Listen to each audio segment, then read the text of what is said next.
हमने के जीवन के जवन उद्देश्य बा जवना खातिर हमने आइल बने वो हमने के मूल उद्देश्य छूट जाता।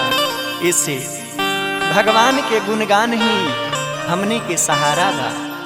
कैसे कि मनवा रे हरि बिना केहू ना तोहार, मनवा रे हरि बिना केहू ना तोहार। अन्न धन सबई हमें रह जाई, अन्न धन सबई हमें रह जाई, छूट जाई जग संसार। मनवा रे हरि बिनु केहू ना तोहार, मनवा रे प्रभु बिना केहू ना तोहार।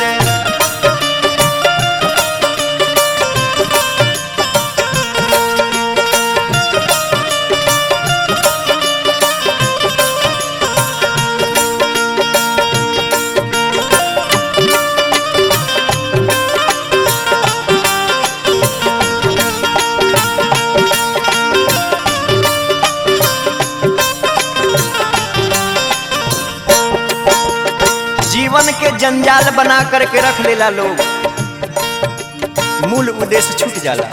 कैसे ई सत्संगत कबहू ना कैला, व्यर्थ बितवला थाती, काम न आई साथी संगतिया, ना बेटा ना नाती।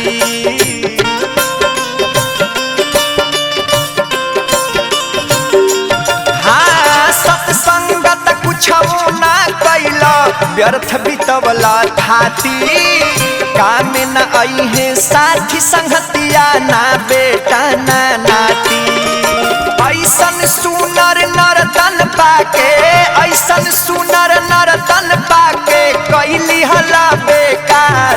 मनवा रे हरि बिनु केहू ना तोहार, मनवा रे प्रभु बिना केहू ना तोहार।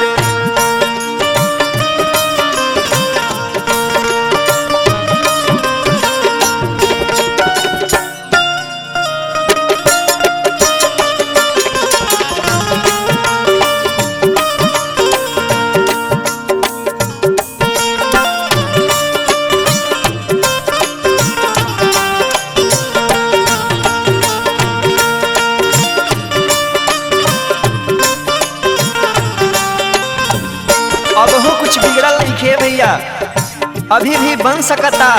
जो बिगड़ गई तो बिगड़ गई, लेकिन आगे हमनी सबके बनावे के प्रयास करे के चाहिए। एगो हरि नाम ही प्रभु भक्ति ही सहारा बा हमनी के।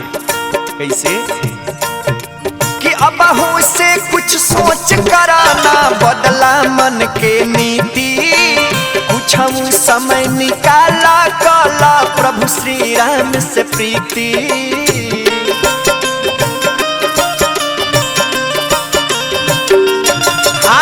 अबहू से कुछ सोच कराना, बदला मन के नीति, कुछ समय निकाला काला, प्रभु श्री राम से प्रीति। राम नाम ना भजला कबहू, राम नाम ना भजला कबहू, कैसे होई सुधार। मनवा रे प्रभु बिना केहू ना तोहार, मनवा रे हरि बिनु केहू ना तोहार। अन्न धन सबई हमें रह जाई, अन्न धन सबई हमें रह जाई, छूट जाई जग संसार।